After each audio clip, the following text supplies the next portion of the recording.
Platt. You magnificent bastard.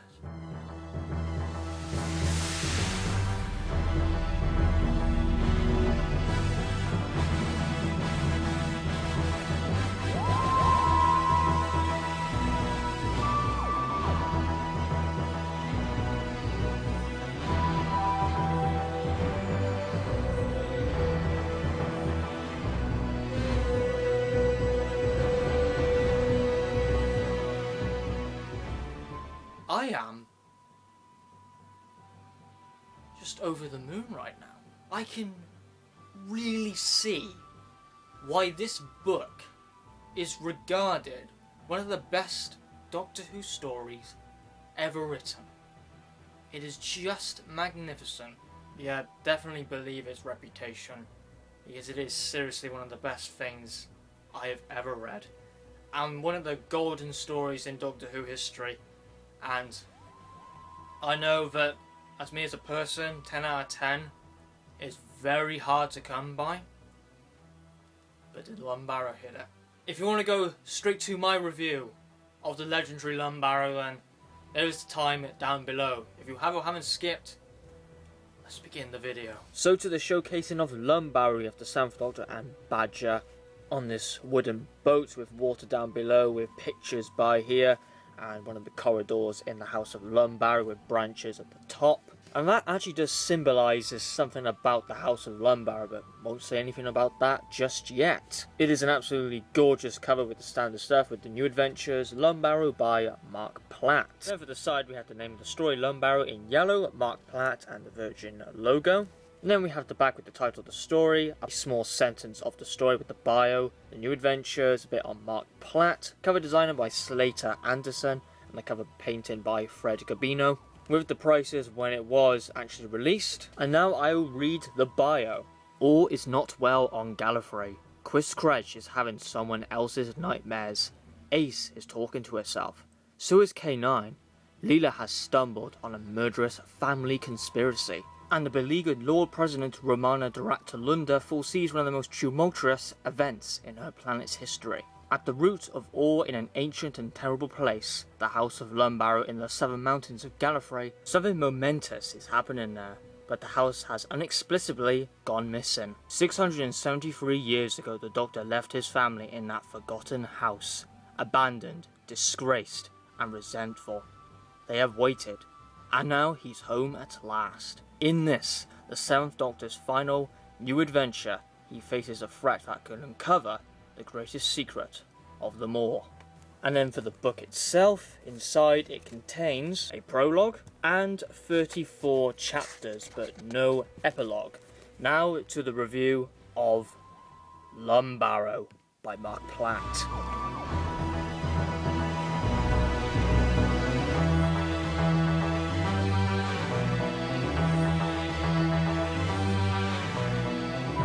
Yeah, today I am reviewing the legendary Lungbarrow, one of the most well-known Doctor Who books in existence.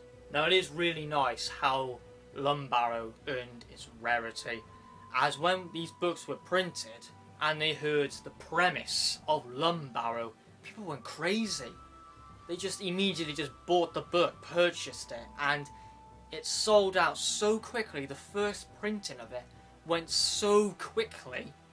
People demanded that it should be done as a second print, but people wanted it so bad. This book had a very unique premise that you would never see in the TV series. I don't think Big Finish will even touch upon it, to be honest, when I read the book, even though people were hoping for an adaptation, and I would love it if Lungbarrow was adapted by Big Finish, but if they were to do that, things would have to be changed. Even though Lungbarrow is so highly regarded, there are things that make it controversial. Yeah, as I said, the second printing was so highly demanded, but unfortunately Virgin lost their license to print, to do Doctor Who books. Therefore, another print of Lungbarrow didn't happen. That's why this book has such a big legacy.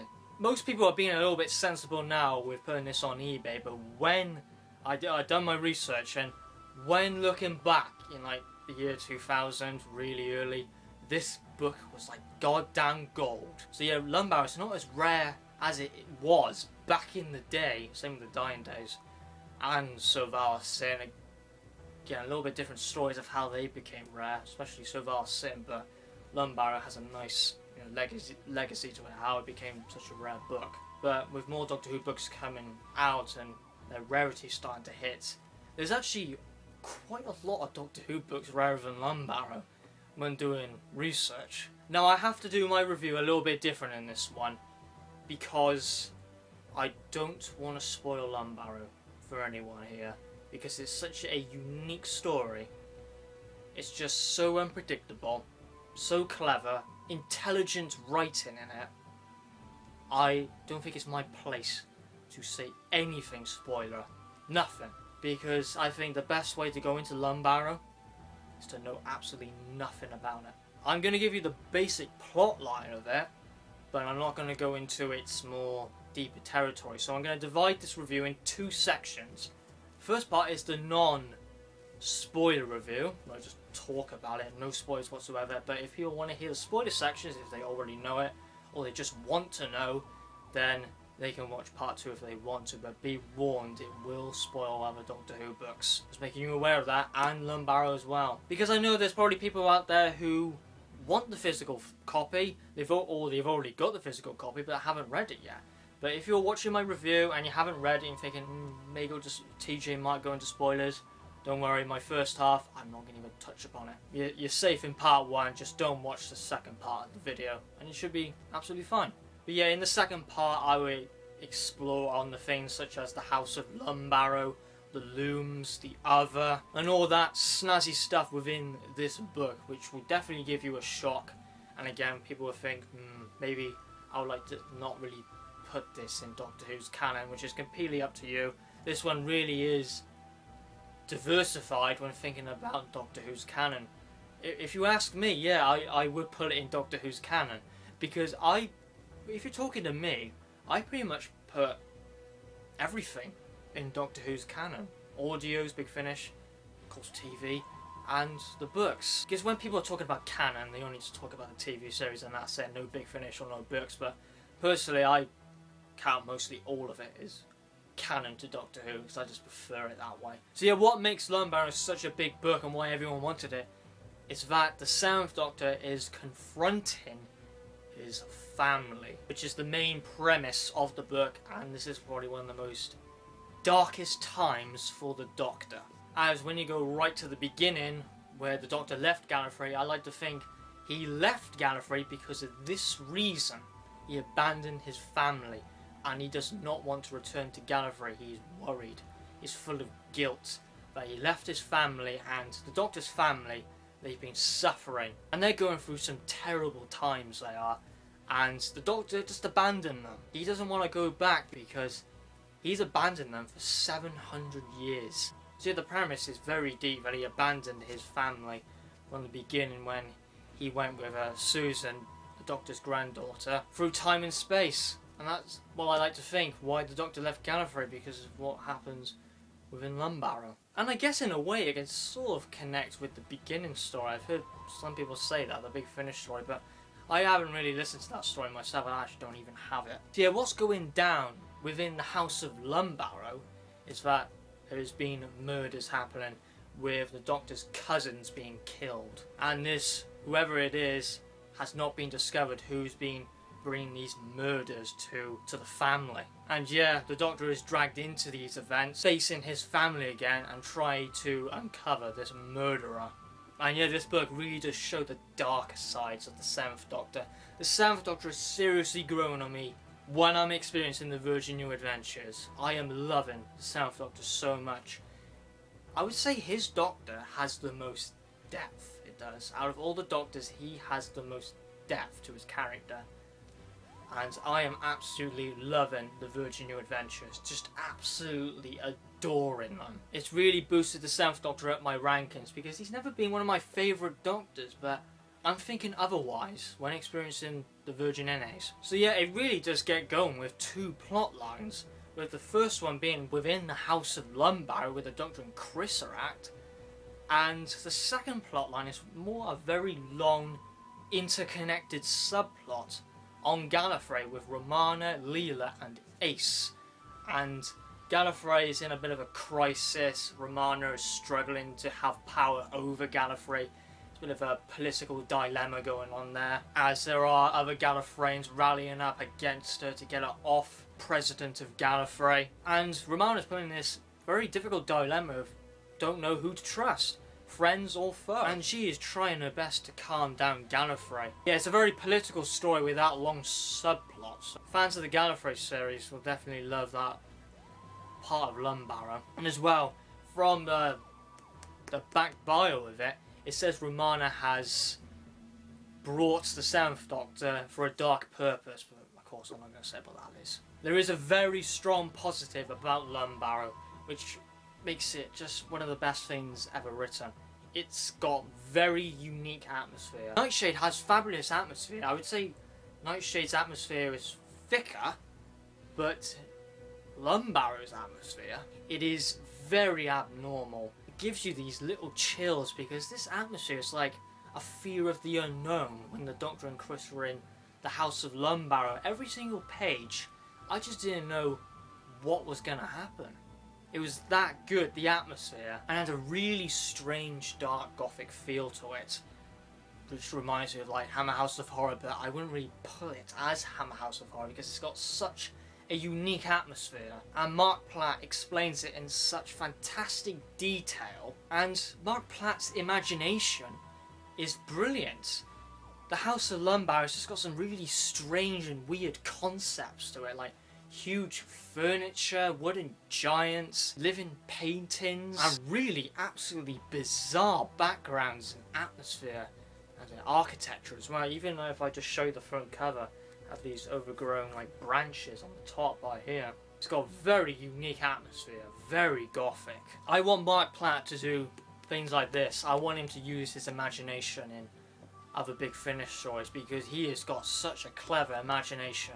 That's just the weird concepts in the story inside the House of Lungbarrow is fantastic. And again, has that fear of the unknown. I just didn't know what was going to pop up next. It's got so many weird concepts because in this House of Lungbarrow, I was thinking anything could happen.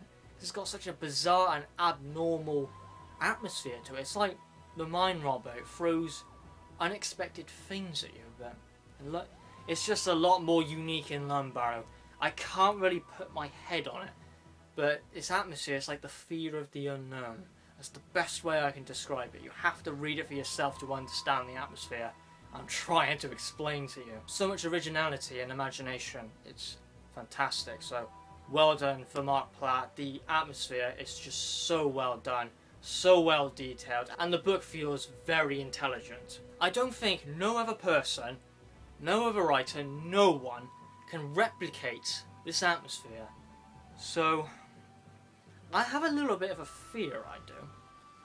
If this does get adapted, I only want Mark Platt to do it and no one else, because this is Mark Platt's imagination, this is. And if someone like Jonathan Morris did it, even though I love the writer, I just don't think he will replicate it. Because this is Mark Platt's imagination, not Jonathan Morris's.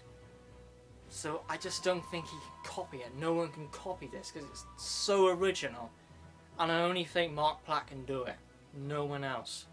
So that's a little fear I have with the Lungbarrow adaptation. If it is actually Lungbarrow. But if it is Mark Platt and he's lying through his teeth and he is actually adapted it, that's great. Because there's no other person on the planet which can adapt Lungbarrow better than Mark Platt. And before you actually read Lungbarrow, I've got to make a recommendation to one book. I haven't read it, but it's got a lot of backtracking to another Virgin New Adventure. It's called Cat's Cradle, Time's Crucible. Now, I'm not going to explain here why it's connected to, well, it's lightly connected to Time's Crucible. I will go into it a little bit in the spoiler section. But that book really intrigues me now, because it's got a lot of like background to this. So, and again, it's by Mark Platt. So, yeah, that book interests me. So I would say if you want to read Lungbarrow, just to go and track down Time's Crucible because it's not that rare. It was rare when I got it, but now it's like 49p. So yeah, back to the story. It has 2 plot strands, as I said, with the House of Lungbarrow, the main plot strand of the story, and then the Gallifrey plot strand, which is a very long, interconnected subplot. And what I really like, the book has a lot of variety with these 2 plot strands going on. The House of Lungbarrow, it's got really good gothic, dark gothic atmosphere, unpredictability, murder mystery, and the Gallifrey plotline has a political dilemma and action sequences. And sometimes it's really well, organised, as I remember at a time that on the House of Lungbarrow plot strand, it ended on a kind of like a cliffhanger sort of thing, and it changes to the Gallifrey plotline, and that ends on a sort of cliffhanger waiting, and it reveals the House of Lungbarrow sort of cliffhanger you've been waiting for. So it has such suspense to it. It's always putting you on the edge of your seat all the time. Yeah, the book's only got 2 plot strands, and it has so much variety to it of different elements being utilised by Mark Platt in the House of Lungbarrow. Dark gothic atmosphere, mystery, unpredictability, and the Gallifrey plotline, political dilemma, action sequences, and fast drive. And I gotta give another one to the House of Lungbarrow plot strand, ambiguous. There's 7 elements utilised here, and it's all well done. All well done. He's focused in on so much, and yet all of it works. Even Ben Aranovich, there was only 3 elements in transit, which was bleakness, realism, and cyberpunk. And he struggled to utilise 3 elements. Mark Platt utilises 7, and he nails them all. And yet the story transitions with both the plot lines, all work very well. As sometimes, like the House of Lungbarrow plot strand, that ends on a cliffhanger. You're holding that suspense, and when it goes to the Gallifrey plot strand, it has some nice action sequences. Then that gets on a cliffhanger, and then reveals the House of Lungbarrow cliffhanger. It's really well done. Really well. It just feels very well organised and intelligent, the way it was written. Yeah, the plot, you should be quickly invested with it, because it starts off with mystery. It starts off with the mystery. That element is being utilised very quickly, with the House of Lungbarrow just mysteriously disappearing from Gallifrey with no good explanation, and Romana Leela wondering where the House of Lungbarrow disappeared. And yeah, we've got 2 K9s in this one, K9 Mark 1 and K9 Mark 2, so it's pretty funny to picture both the K9s talking to each other. It's quite fun. And the Gallifrey series does that, so I'll actually hear it for myself, so that sounds very fun. Yeah, the Doctor and Chris, they have some fantastic roles. The Doctor is very dark and secretive. If you love the 7th Doctor, then this, you just want to kiss the book. It's just that good. As he's saying, he doesn't know where he is, but really he knows where he is.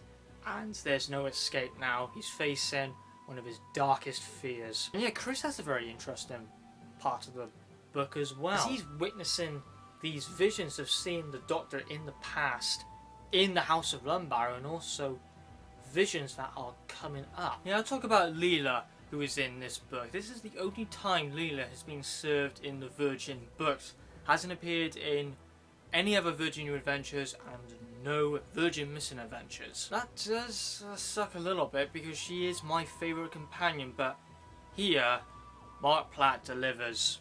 The characterisation of Leela, she is literally perfect. Got fantastic development with her relationship with Romana and Ace, and has quite a bit of Gallifreyan knowledge, but still, like Leela, the good old Leela we know and love, noble savage, still has her primitive ways of mocking dialogue, using Janus fawns and stealth to her advantage. I can literally hear Louise Jameson talking out of this book. Her characterisation is so strong and perfect.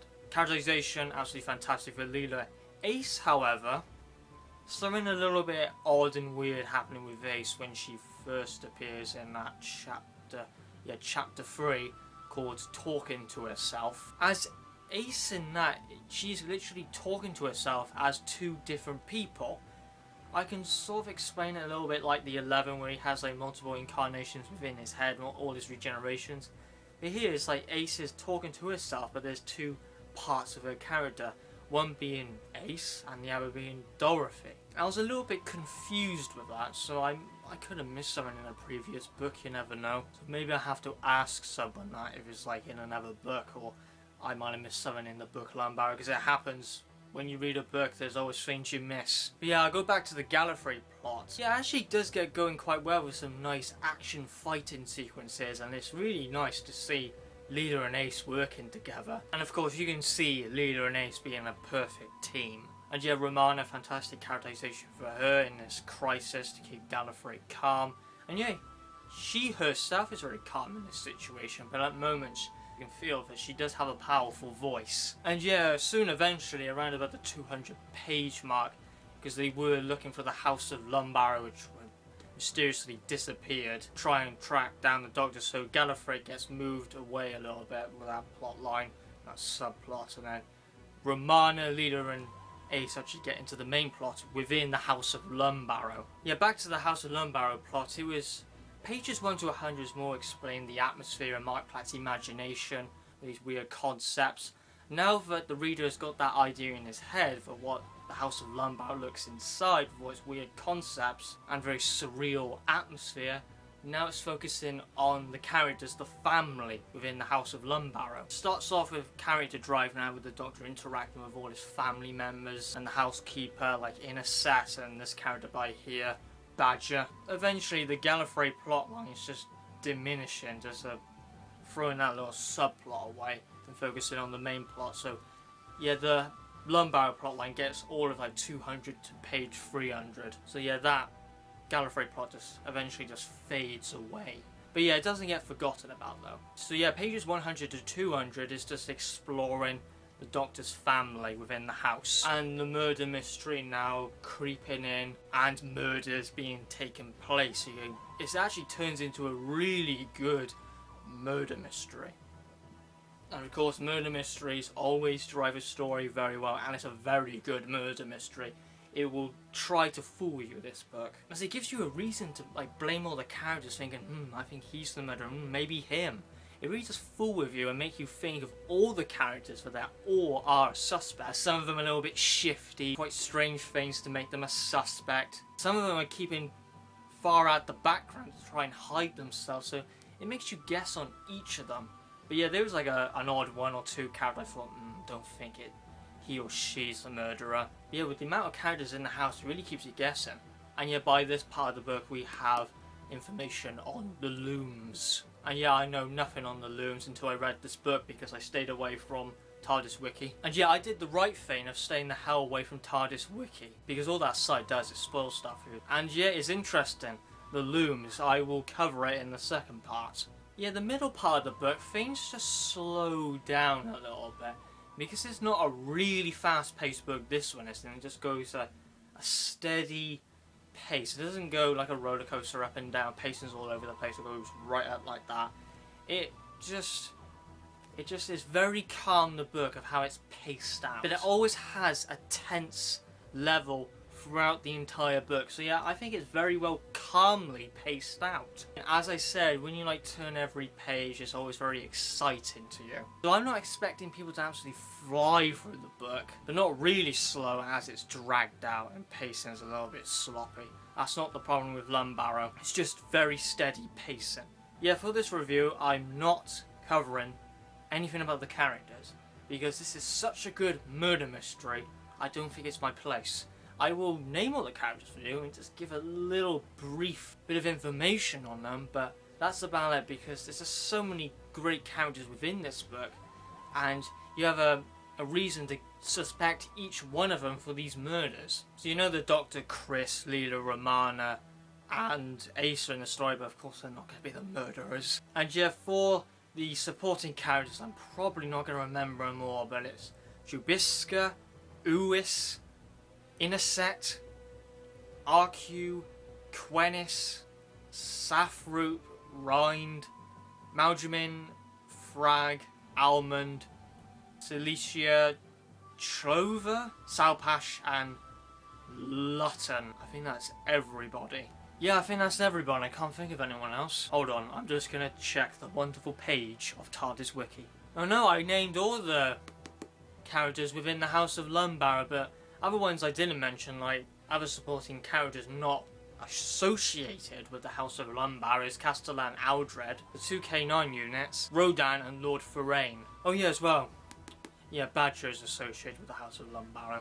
There is another character as well, but I'm not going to say who it is. I'll cover it in the second part, but this character is sort of connected to quite of a big chunk of the middle part, so I'm not going to say who it is. I found it quite surprising. Again, I went into Lungbarrow completely cold, so that was quite interesting to see that character pop out, he or she, whoever it is. Yeah, like Nightshade, it has fantastic unpredictability, but here it's a murder mystery, so it's more unpredictable because it's keeping you guessing on every single member of the House of Lungbarrow. Yeah, when the villains are revealed, traps the Doctor's arm in some sort of mechanism and literally just slaps him so hard on the face and he starts bleeding badly. He does. A really horrific character. Yeah, by this part, by here, like near to the end,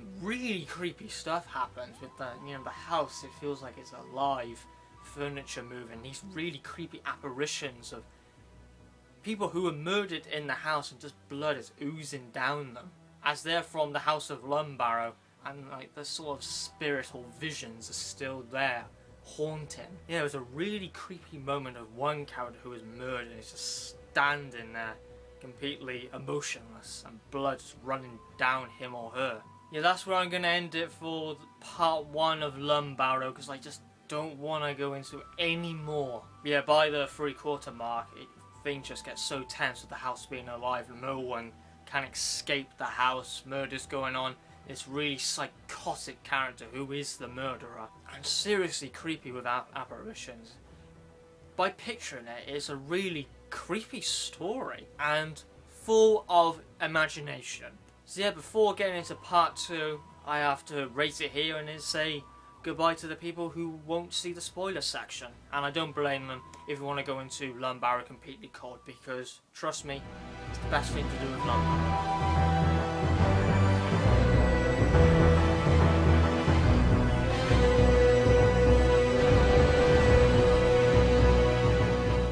So overall, Lungbarrow has to be one of the greatest Doctor Who stories I've ever had the privilege of reading. This is my favourite thing by Mark Platt. I know Spare Parts is really well praised, but here, I think it's got so much imagination, so much thought put into it. I think it's miles better than Spare Parts, and that's saying a lot because I consider Spare Parts to be one of the greatest from Big Finish, and one of the greatest for the 5th Doctor himself. It's fantastic. I would give it a 9 out of 10. It's got a lot of originality, so much thought, a lot of imagination, really surreal and clever concepts, but yet they work. If Lungbarrow is the adaptation, I hope that Mark Platt will be the man to adapt it, because this is his story, his imagination. He will be the best person to pull it off, and no one else. I know Jonathan Morris and John Dorney are good writers, but it's not their imagination, it's Mark Platt's imagination. That's why I'm a little bit iffy. If it is Lungbarrow, the adaptation, then I don't think it will be pulled off as good as the book, but maybe I might get surprised. Because if it is Lungbarrow, the adaptation, the secret one, which some people are thinking it is, and again, like Nightshade, I'll compare the two. Because if it is by a different writer, there'd be so much different points to it, I would think, and it would be a really good discussion about talking about the book and the audio. So yeah, to any Doctor Who fan, I strongly recommend you find Lungbarrow. It is really a good book. It's so worth it. I paid 35 quid for it off Amazon, and money well spent. And it's been very odd for me, is ever since I found and purchased Lungbarrow, I've had some of the best luck ever. I mean, with the books, I am getting some fantastic bargains. And while I mentioned that I wanted Fury from the Deep to be my most wanted classic to review, and guess what, it comes on with Fury from the Deep. The Gods of Lungbarrow. He blessed me. I must be the true servant of Lungbarrow because he just keeps blessing me. Yeah, it's time to rate it. Does it live up with the 10 out of 10 stories? Like Doctor Who and the Silurians, Horror of Fan Rock, The Mind of Evil, Inferno, The War Games, Power of the Daleks, The Elite, Project Twilight. I don't rate 10 out of 10s a lot. I don't have a lot of 10 out of 10s. The most 10 out of 10s is just from the Patrick Troughton era because he is my favourite Doctor. Out of all the books I've read, I haven't given one yet a 10 out of 10. And yeah, I just don't rate 10 out of 10 for the sake of it. It has to seriously impress me. There has to be nothing wrong with it. And I have to think, does this deserve a 10 out of 10? And that answer is a yes. I give Lungbarrow a well-deserved full marks. 10 out of 10. It is seriously one of the best things I've ever experienced because it's got so much imagination to it. So yeah, next I'm going into the spoiler section. You've been warned. It will spoil Lungbarrow. It actually might even spoil other Doctor Who books what I'm going to say in the spoiler section, so do what you want to. But if you're leaving now, thanks so much for watching. If you enjoyed the video of my review of Lungbarrow, of course, give it a nice snazzy like, and as well a snazzy subscription if you enjoyed this video. I've got more Doctor Who book reviews coming up. I do Big Finish reviews, classic reviews, top 10s, unboxing, showcases, the lot. So if you enjoy snazzy Doctor Who content, then this is the channel for you. So thanks for watching, and have a good one.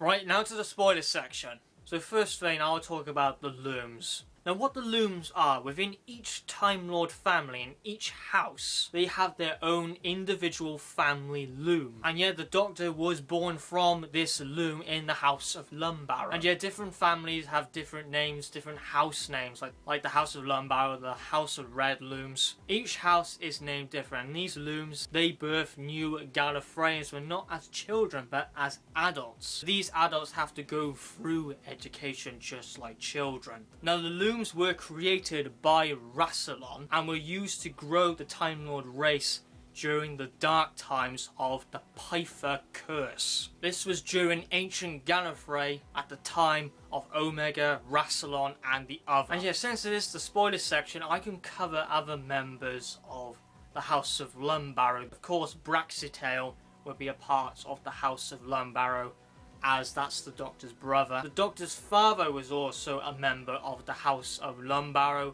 which he has more in Unnatural History and EDA. And as well, huge surprise here, the Grandfather Paradox was a member of the House of Lungbarrow, which was very nice foreshadowing by Lawrence Miles and Mark Platt from Christmas on a Rational Planet to Lungbarrow, as the Grandfather Paradox was a voodoo priest within the House of Lungbarrow, so that makes much sense why a group was forged up called the Faction Paradox, to bring up the Faction Paradox arc from alien bodies to the Ancestor Cell. That was quite an interesting surprise and foreshadowing as well. Didn't expect the Grandfather Paradox to be a member of the House of Lungbarrow. Now my knowledge on the Grandfather Paradox is very low, as I don't spend my time reading TARDIS Wiki, and I haven't read any of the EDAs which actually has the Grandfather Paradox in it, except for this one, revealing a member of the House of Lungbarrow was the Grandfather Paradox. So it would be nice to eventually, read the EDAs and learn more on the Grandfather Paradox. Might have noticed as well, I didn't mention Susan, a part of the House of Lungbarrow. Well, that's the thing. She wasn't birthed in the House of Lungbarrow. This is where it can get a little bit controversial, because Susan is not the Doctor's granddaughter, as Susan is from the family of the Other. So if this book was adapted, I'm not sure they would go down that direction. And last thing I'll cover is that secret character I did not mention in part 1.